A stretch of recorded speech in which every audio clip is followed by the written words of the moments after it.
Shalom semuanya, puji Tuhan. Bapak Ibu kasih Tuhan, senang sekali bisa bertemu lagi di acara yang sama dalam program Bible Study Online CK7 hari ini. Nah, pelajaran yang akan kita lanjutkan dari setiap hari pembacaan kita. Dan hari ini kita akan membaca, merenungkan, belajar bersama-sama dari Mazmur pasal 109. Dengan judul doa seorang yang kena fitnah atau doa mohon pembalasan. Dalam Mazmur ini tidak diketahui siapa yang dimaksudkan oleh Daud mengenai musuhnya itu. Siapa musuh yang sedang Daud bicarakan, yang membenci dirinya sedemikian rupa. Apakah itu Saul? Apakah itu Doeg, seorang Edom? Atau apakah itu Ahitofel, ayah dari Batseba? Atau mungkin Absalom anaknya? Siapapun musuh itu dan apapun tindakan mereka terhadap Daud, bagi Daud, Tuhan adalah pembela dan penolong baginya. Seberapa hebat, besar, kuat musuh itu, jika Allah ada bersama dirinya. Itu keyakinan Daud. Dia pasti menolong dan menyelamatkan Daud. Saya percaya hal itu juga dalam kehidupan kita. Seberapa besar masalah yang sedang kita hadapi, jika Allah bersama dengan kita, kita tampil sebagai pemenang. Amin. Nah, sebelum kita membaca pasal 109 ini, mari saya ajak kita semua untuk masuk dalam hadirat Tuhan. Kita memuji sembah Tuhan Allah yang hidup. Haleluya.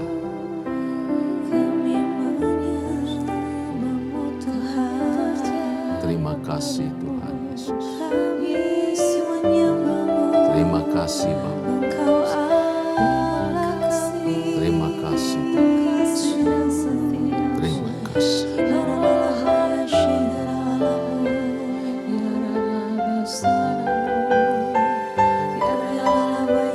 Siapkan hati kami, jiwa kami, roh kami, tubuh kami, memuji Tuhan, menyembah-Mu Yesus. Haleluya.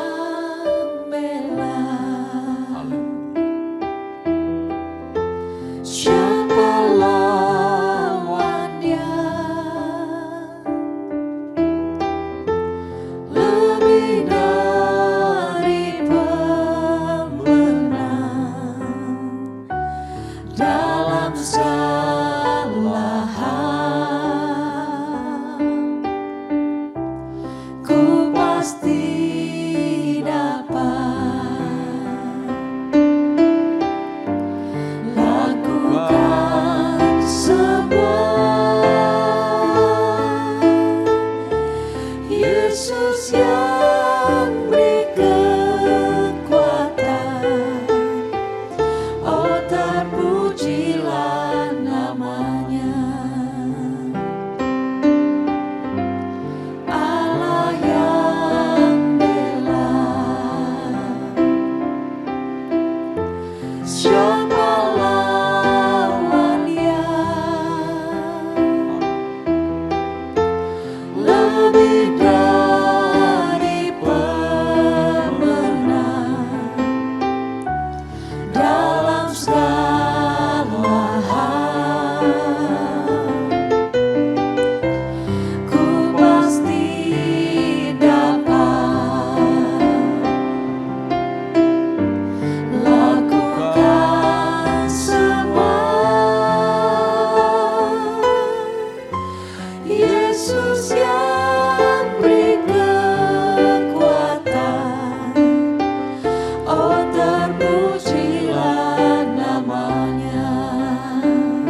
Yesus yang beri kekuatan,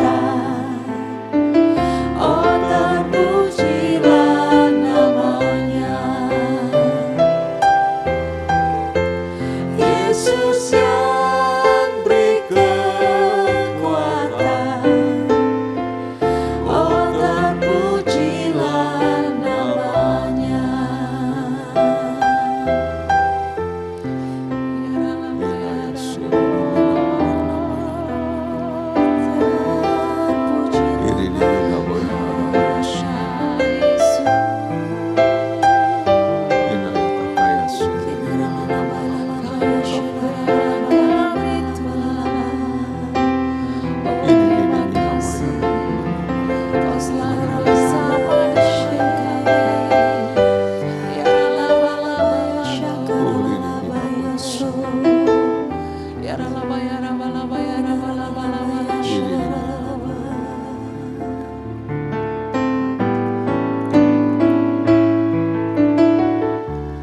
Kau lebih tahu yang terbaik bagiku, Kau lebih sanggup pulihkan hidupku. Ku berserah, ku percaya, hanya Yesus penolong yang setia. Kau lebih tahu yang terbaik bagiku, Kau lebih sanggup pulihkan hidupku. Ku berserah, ku percaya, hanya Yesus penolong yang setia. Kau lebih tahu yang terbaik bagiku, Kau lebih sanggup pulihkan hidupku. Ku berserah, ku percaya, hanya Yesus penolong yang setia. Hanya Yesus penolong yang setia. Hanya Yesus penolong yang setia. Kami bersyukur punya Tuhan, penolong yang setia di dalam kehidupan kami. Di dalam berbagai pergulatan hidup, Engkau Allah tak pernah meninggalkan kami. Persoalan sebesar apapun datang menimpa kami umat-Mu, tetapi kami bersyukur Engkau Allah tak pernah meninggalkan kami sedetik pun. Engkau memberi kami kekuatan, Engkau hadir menopang seluruh hidup kami, sampai kami menjadi umat pemenang. Bersama Allah kami lakukan perkara-perkara yang ajaib dan besar. Terpujilah nama-Mu ya Tuhan. Berkati pelajaran kami pada hari ini. Berkati ketika kami belajar, membaca, merenungkan firman-Mu. Sehingga bersama-sama kami dikuatkan dan dimampukan melakukan firman kebenaran-Mu. Iman kami bertumbuh, iman kami menjadi kuat, iman kami semakin dewasa di dalam Tuhan. Demi nama Yesus firman yang hidup, kami bersyukur sebab urapan-Mu ada atas kami semua. Kami berdoa, haleluya, amin, amin. Puji Tuhan. Bapak Ibu kekasih di dalam Tuhan, Mazmur yang kita baca nanti yaitu Mazmur 100 yang ke-9. Mazmur ini ya kita belajar untuk menyerahkan hak. Ya kan, nanti sebentar kita baca, kita akan melihat bersama-sama bahwa si pemazmur sedang mengajarkan kita untuk menyerahkan hak pembalasan dan kejahatan musuh-musuh, ya, musuh-musuh dari si pemazmur untuk kita, musuh-musuh kita, siapapun yang membenci kita sebagai umat Tuhan, musuh-musuh Kristus juga, ya, yang menolak Yesus Kristus sebagai Tuhan dan Juru Selamat, yang memusuhi gereja, yang memusuhi kita semua orang percaya, yang memusuhi Tuhan kita. Kita belajar untuk menyerahkan hak pembalasan itu hanya kepada Tuhan saja. Amin. Sebab Tuhan tidak memanggil kita, mengangkat kita sebagai hakim untuk sesama kita, juga untuk musuh kita. Dialah yang akan menghakimi dengan adil dan benar. Baik, mari buka Alkitab kita bersama-sama di dalam Mazmur pasalnya yang ke-109. 109. Doa mohon pembalasan atau doa seorang yang kena fitnah, ya. Nah, kita akan baca mulai dari ayat pertama sampai ayat yang kelima lebih dahulu, Bapak Ibu. Sudah menemukan semua Mazmur pasal 9. Saya akan bacakan. Untuk pemimpin biduan Mazmur Daud. Ya Allah, pujianku, janganlah berdiam diri. Sebab orang fasik dan penipu membuka mulut menyerang aku. Mereka berbicara terhadap aku dengan lidah dusta. Dengan kata-kata kebencian mereka mengepung aku dan memerangi aku tanpa alasan. Sebagai balasan terhadap kasihku, mereka menuduh aku. Tetapi aku tetap berdoa. Mereka membalas kejahatan kepadaku ganti kebaikan dan kebencian ganti kasihku. Nah, pemazmur mengadukan segala perkara, ya, yang dilakukan oleh musuh-musuh terhadap dirinya kepada Allah yang mendengarkan doa, yang memperhatikan hidupnya, yang sanggup menolong dia. Semua diadukan kepada Allah melalui doa yang dia panjatkan. Bapak Ibu kasih dalam Tuhan, merupakan satu penghiburan bagi kita semua orang yang benar. Orang yang sudah dibenarkan oleh Kristus melalui karya salib. Bahwa tidak peduli siapapun yang memusuhi kita, Allah selalu ada di pihak kita. Amin. Dan Allah selalu siap sedia menolong kita. Setiap kita datang kepadanya, mengadukan segala perkara di hadapan Tuhan, apa yang sedang kita alami, apa yang sedang kita derita. Mungkin musuh kita sakit penyakit. Mungkin musuh kita itu berupa kondisi ekonomi yang sulit. Mungkin musuh kita situasi yang sangat berat. Masalah anak, masalah komunikasi, apapun juga yang bisa terjadi dalam kehidupan rumah tangga yang membuat rumah tangga jadi sulit, jadi susah. Hubungan orang tua anak jadi renggang. Apapun itu yang disebut musuh tanda kutip. Kita bisa adukan semuanya kepada Tuhan. Kenapa? Karena Allah peduli dengan kita. Dia mempedulikan setiap keluhan hati kita. Setiap kali umatnya berteriak minta tolong, Allah mendengarkan. Allah mau hadir, Allah siap menolong kita. Amin. Begitu halnya dengan apa yang telah dialami oleh Daud. Pengalamannya dicatat di sini dengan baik, didokumentasikan. Supaya apa? Kita meniru. Tidak dengan kekuatan kita, tidak dengan kemampuan kita untuk mengatasi semua masalah hidup. Tetapi libatkan Tuhan, bicara ke Tuhan, panggil Tuhan, serukan nama Tuhan. Di dalam doa kita bawa segala perkara kepada Tuhan. Adukan semua kepada Tuhan. Dia yang mendengar kita. Dia mau menolong kita. Apa yang dialami oleh Daud di Mazmur ini, ya meminta penghakiman dari Tuhan saja. Hanya datang dari Tuhan.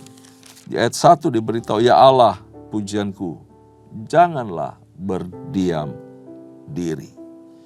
Sebab orang fasik dan penipu membuka mulut, menyerang aku. Kepada Allah dia adu.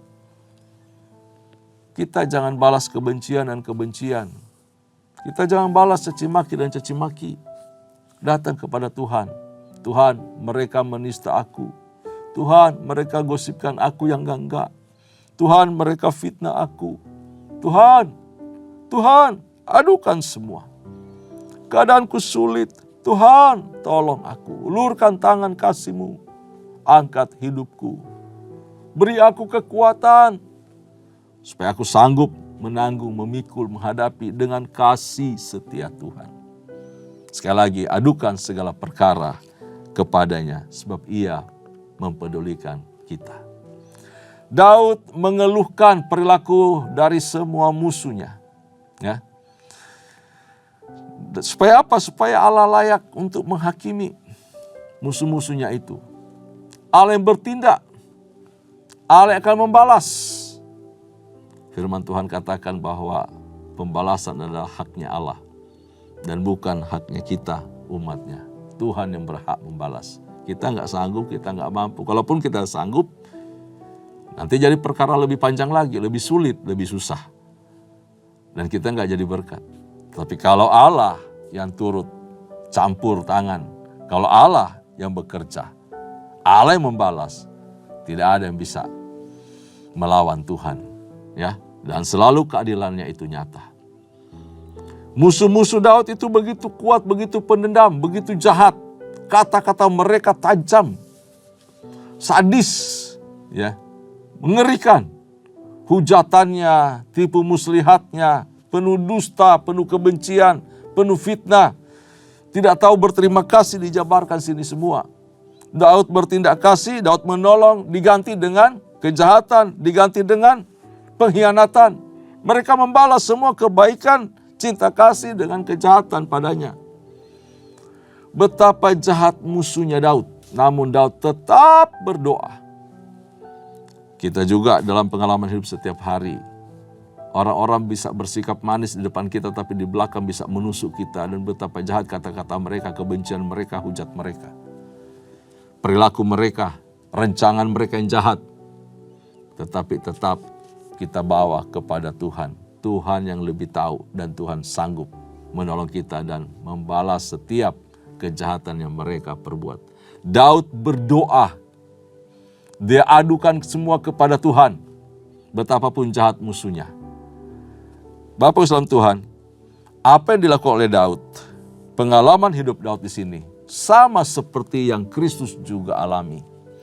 Kristus dihianati, Kristus dihujat, dicaci maki, Kristus menerima derah, pukulan, penderitaan yang ditanggungnya begitu berat sampai mati di atas kayu salib. Tetapi di atas penderitaannya itu, ketika dia tergantung di kayu salib, dia berdoa kepada Bapaknya, dia panggil Bapaknya. Dan dia katakan apa? Ampunilah mereka, sebab mereka tidak tahu apa yang mereka perbuat. Yesus menyerahkan penghakiman semua kepada Bapaknya. Ini Yesus memberikan contoh juga kepada kita. Dia tahu manusia harus diselamatkan. Kita setiap hari melalui sikap, perilaku, kata-kata kita, pikiran kita, bisa seringkali juga mengkhianati Yesus. Bisa juga tanpa kita sadari kita menyakiti hati Yesus. Kita menolak kebaikan Tuhan dengan cara menggerutu, ngomel, macam-macam cara. Membanding-bandingkan situasi hidup kita. Seolah-olah tidak ada Tuhan, seolah-olah Tuhan tidak sanggup menolong kita, seolah kuasanya cetek, tidak punya apa-apa. Buktinya saya sampai sekarang masih sakit. Seringkali masalah pergumulan hidup kita bandingkan dengan kasih setia Tuhan. Itu menyakiti hati Tuhan. Itu menyakitkan hati Tuhan. Bukan cuma musuh-musuh di luar sana.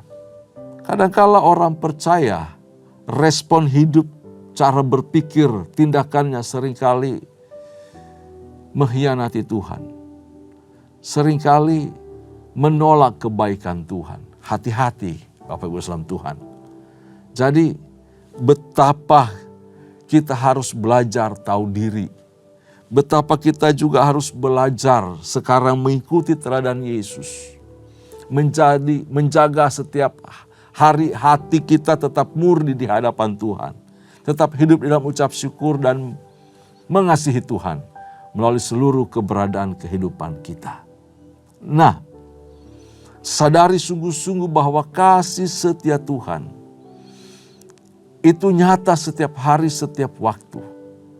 Apapun yang dilakukan oleh setiap musuh-musuh kita, kita bisa dengan lapang dada, dengan hati yang terbuka, bisa mengampuni mereka, memaafkan mereka, dan membiarkan keadilan Allah itu terjadi.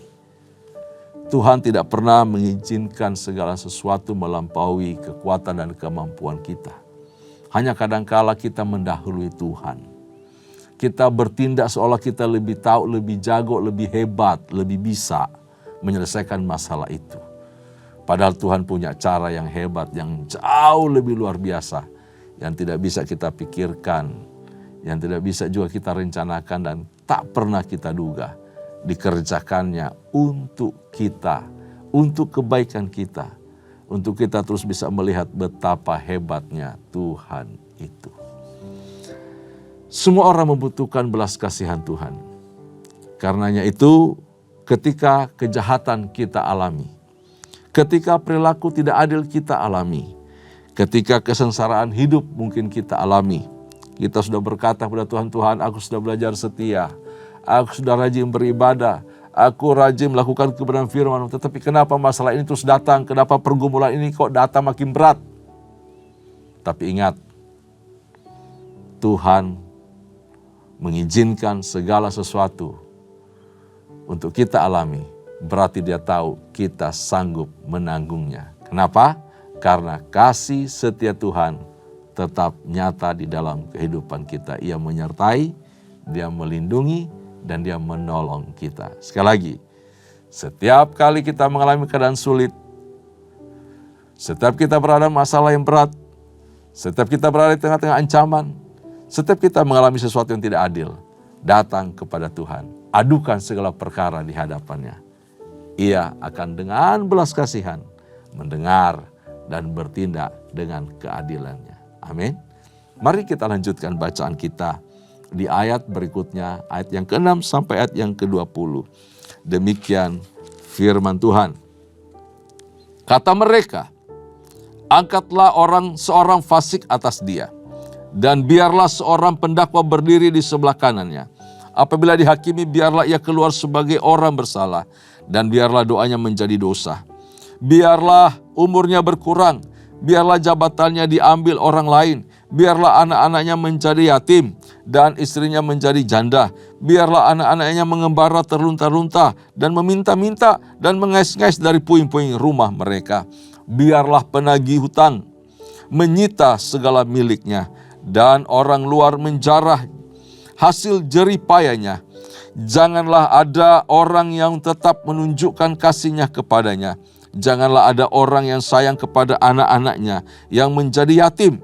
Biarlah dilenyapkan keturunannya dan dihapuskan namanya dalam generasi berikutnya. Biarlah kesalahan bapak leluhurnya diingat-ingat di hadapan Tuhan, dan janganlah dihapuskan dosa ibunya. Biarlah semuanya itu selalu diperhatikan Tuhan, supaya ingatan kepada mereka dilenyapkan dari bumi.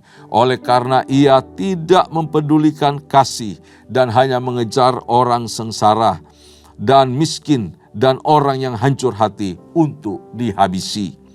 Ia cinta kepada kutuk, maka kutuk mendatangi dia. Ia tidak suka kepada berkat, maka berkat menjauh dari dia. Ia memakai kutuk sebagai bajunya, sehingga kutuk merembes seperti air ke dalam dirinya, seperti minyak ke dalam tulang-tulangnya. Biarlah baginya kutuk itu seperti pakaian yang dikenakannya, sebagai ikat pinggang yang senantiasa dipakainya. Biarlah semuanya itu dari pihak Tuhan menjadi upah orang yang mendakwa aku, dan upah orang yang berkata-kata jahat terhadap aku. Wow. Kalau kita baca bagian ini seolah-olah doa kutuk ya. Saking gemasnya Daud, si pemazmur ini, melihat perilaku orang jahat itu kepadanya dan sangat mengerikan kejahatan yang dibuat terhadap dirinya. Nyawanya selalu terancam setiap waktu, berbaik hati, bermurah hati di depan saja, lalu di belakang nusuk. Waduh, akhirnya keluar kata-kata seperti ini. Ini sebenarnya mengutip, ya, si pemazmur mengutip. Karena itu dimulai dengan kata mereka di ayatnya yang ke-6. Kata mereka, angkatlah orang fasik. Lalu seterusnya doa ini dipanjatkan. Jadi Daud itu mengutip doa atau kutukan ini dari seseorang, lalu kemudian menubuatkan hal itu terjadi kepada musuhnya, orang yang berbuat jahat kepadanya. Tetapi tidak hanya di sini saja Daud sedang mendoakan musuhnya supaya hal itu terjadi. Namun di kemudian hari, karena ini juga sifatnya nubuatan. Di dalam perjalanan kehidupan Kristus kita tahu ada salah satu yang mengkhianati dia, dan itu sangat keji sifatnya. Dan doa ini juga dikenakan kepada Yudas Iskariot. Bapak Ibu saudara Tuhan, Daud berkata-kata demikian bukan didasarkan atas dendam kesumat, atas kebencian yang dalam, ya. Tidak, melainkan dengan cara yang penuh saleh, penuh kasih, yang menyala-nyala terhadap Allah. Jadi bicara kutuk di sini, kalau kita bandingkan dengan apa yang dimaksudkan oleh Daud, bahwa dibandingkan dengan sikap, dengan tindakan, dengan karakter Allah yang penuh kasih karunia itu, kejahatan ini begitu rusak, begitu parah. Sehingga kalimat-kalimat ini memang harus dialami oleh setiap orang yang bertindak jahat.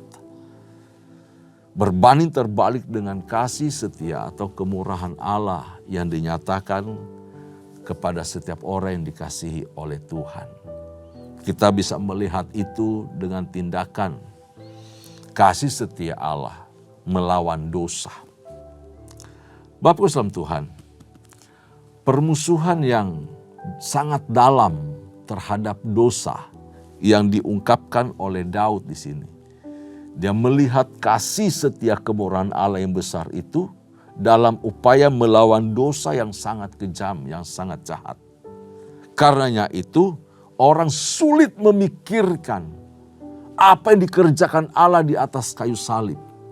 Kasihnya yang begitu hebat, begitu luar biasa, untuk menaklukkan, mengalahkan, membinasakan kuasa dosa.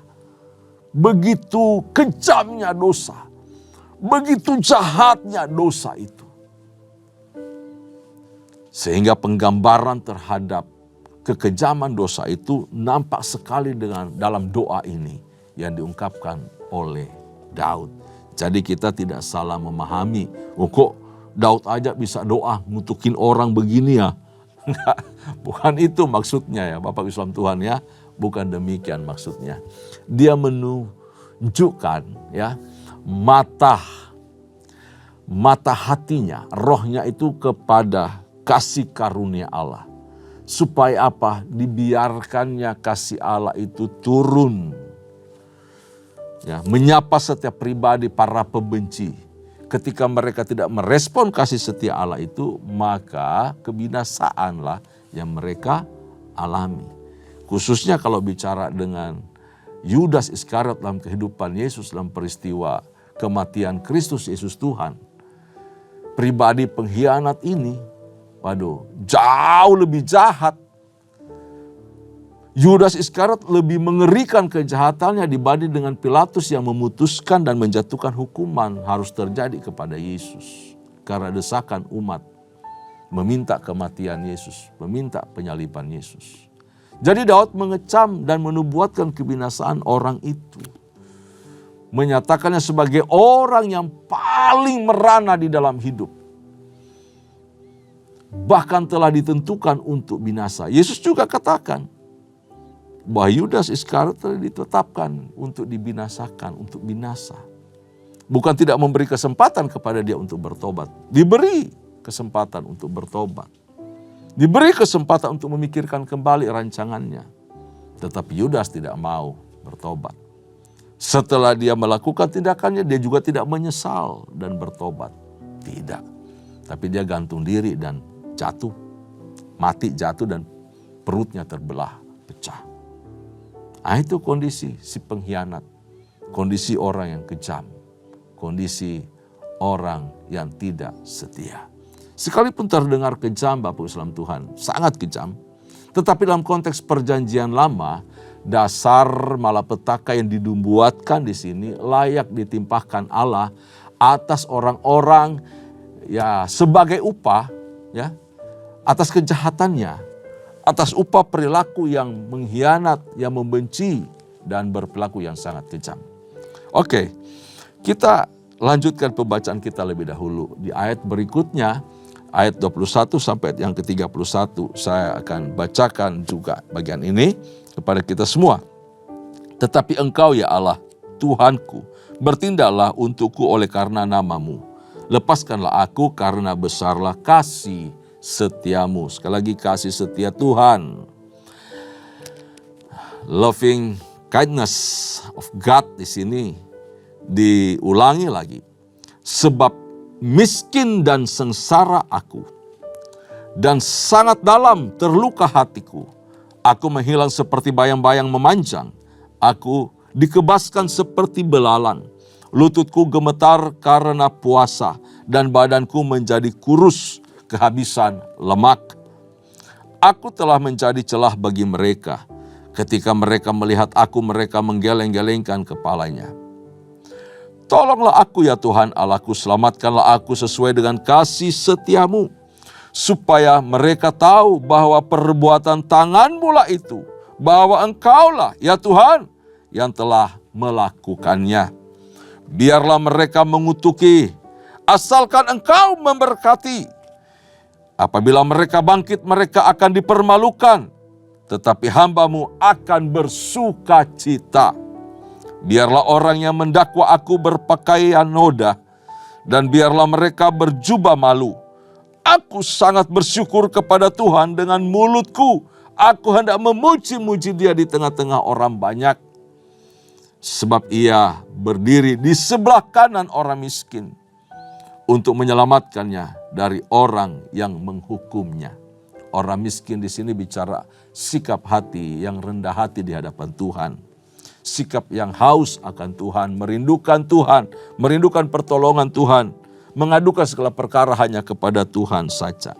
Itu disebutkan sebagai orang yang miskin, orang yang rendah hati, orang yang selalu mengandalkan Tuhan. Setelah menubuatkan murka Allah terhadap para musuh-musuh yang sangat kejam itu, di sini Daud menerima sebuah kelegaan dari Allah, ya. Hatinya jadi lega karena jaminan dari Tuhan. Tetapi dari segala kerendahan hati, dengan segala kerendahan hati, tanpa memegahkan diri di hadapan Tuhan, meminta keadilan Tuhan supaya dinyatakan atas perkaranya. Tuhan sendiri yang datang menyelesaikan semua perkara hidupnya berdasarkan namanya Tuhan, berdasarkan kasih setianya Tuhan. Jadi nama Allah, nama Tuhan sama dengan kasih setianya. Sinkron. Sama tindakannya, dari namanya terlihat dialami keselamatan. Dari namanya nampak kasih setia atau kemurahannya. Nah, itu luar biasa Allah kita. Kasih karunia, belas kasihan, kemurahan hati Allah.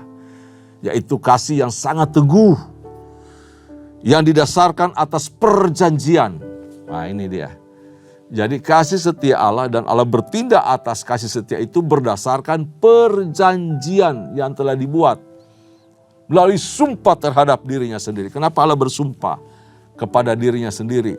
Tidak ada yang lebih dari Allah. Hanya Dialah sendiri. Jadi bersumpah atas dirinya sendiri. akan melakukan tindakan, akan melakukan keadilan, akan melakukan pembenaran, dan menolong setiap orang yang mengasihi Dia, yang datang mencari Dia. Nah, Bapak Ibu dalam Tuhan, Daud menilai bahwa Allah itu sangat tinggi, bahwa Allah itu luar biasa. Berkat Allah itu melampaui kutuk yang dikatakan setiap orang kepadanya. Biarlah mereka mengutuki, asalkan Engkau memberkati. Orang boleh mengutuk siapapun, ya, boleh mengutuk kita. Sekarang ini lagi gemar orang mengutuki umat Tuhan, Israel. Tetapi perhatikan, berkat Tuhan, janji Allah, kasih setia Tuhan, perlindungan Allah, perkenanan Allah, jauh melebihi kutuk-kutuk itu. Wah, di sini kita hebat ya, punya Tuhan seperti itu. Bapak dalam Tuhan, apapun dikatakan orang tentang kita, apapun kata sumpah serapah, kata-kata kutuk disampaikan kepada kita, kutuk tanpa alasan tidak akan mempan. Sebab apa? Berkat Allah, covering dari Allah, perlindungan penyertaan Allah jauh lebih unggul, jauh lebih hebat, lebih kuat dari kutuk-kutuk tersebut. Jadi jangan takut menjalani hidup. Jangan ngeri dengan ancaman orang. Takutlah kepada Tuhan, sebab perlindungannya sempurna atas kita. Amin. Terakhir dari bagian Mazmur 109 ini, si pemazmur menutup Mazmur ini dengan penuh kegirangan, ya, penuh kegirangan, penuh sukacita, penuh iman bahwa kesukarannya kini yang sedang dialaminya akan berakhir, akan ending dengan kemenangan yang diberikan oleh Tuhan. Dia berjanji kepada Allah yang memberi dia kemenangan bahwa dia akan memuji Tuhan. Dia akan memasyurkan nama Tuhan. Dia akan mengagungkan Tuhan oleh karena Allah telah membela hidupnya. Bahwa Allah telah membela perkaranya. Bahwa Allah telah memberikan dia keselamatan. Bahwa Allah telah menyatakan pertolongannya. Dan memberikan dia kemenangan gilang gemilang dari musuh-musuhnya. Saya percaya kita juga akan melakukan hal yang sama. Setiap kali kita sembuh pulih dari sakit, setiap kali ekonomi kita dipulihkan, dibangkitkan lagi. Setiap kali kita luput dari maut, setiap kali kita menang atas perkara persoalan hidup, mulut kita akan memuji Tuhan, memuliakan, mengagungkan Dia sebab Dia Allah yang baik. Yang terus menyatakan kasih setianya dalam kehidupan kita orang percaya. Amin. Tuhan Yesus memberkati kita. Tundukkan kepala, kita berdoa. Terima kasih buat firman-Mu, terima kasih buat kebenaran-Mu yang menguatkan kami semua, menolong kami semua untuk terus bersyukur kepada Tuhan. Membuat kami tidak takut, tidak ngeri terhadap apapun juga yang akan menimpa kami dirancangkan orang-orang jahat. Sebab kami punya Allah yang hidup, kami punya Tuhan yang gagah perkasa, yang selalu menolong kami, menyertai kami, bahkan hidup di dalam kami. Kata-kata kutuk bukanlah apa-apa dibandingkan janji berkat, penyertaan Tuhan yang mulia, yang agung, yang hebat itu di dalam kehidupan kami umat-Mu. Terpuji nama-Mu, berkati semua umat-Mu, berkati gereja-Mu, berkati kami semua. Dalam nama Yesus Tuhan. Kekasih-kekasih Tuhan, arahkan hatimu di hadapan Allah. Terimalah anugerah serta berkat yang melimpah dari Allah Bapa, kasih sayang di dalam Kristus Yesus Tuhan, serta persekutuan yang manis dengan Allah Roh Kudus menyertai kita mulai hari ini sampai parusia. Tuhan datang pada kali yang kedua, bahkan sampai selama-lamanya. Setiap kita yang percaya dan terima berkat, sama-sama katakan, amin, amin. Tuhan Yesus memberkati kita semua. Shalom.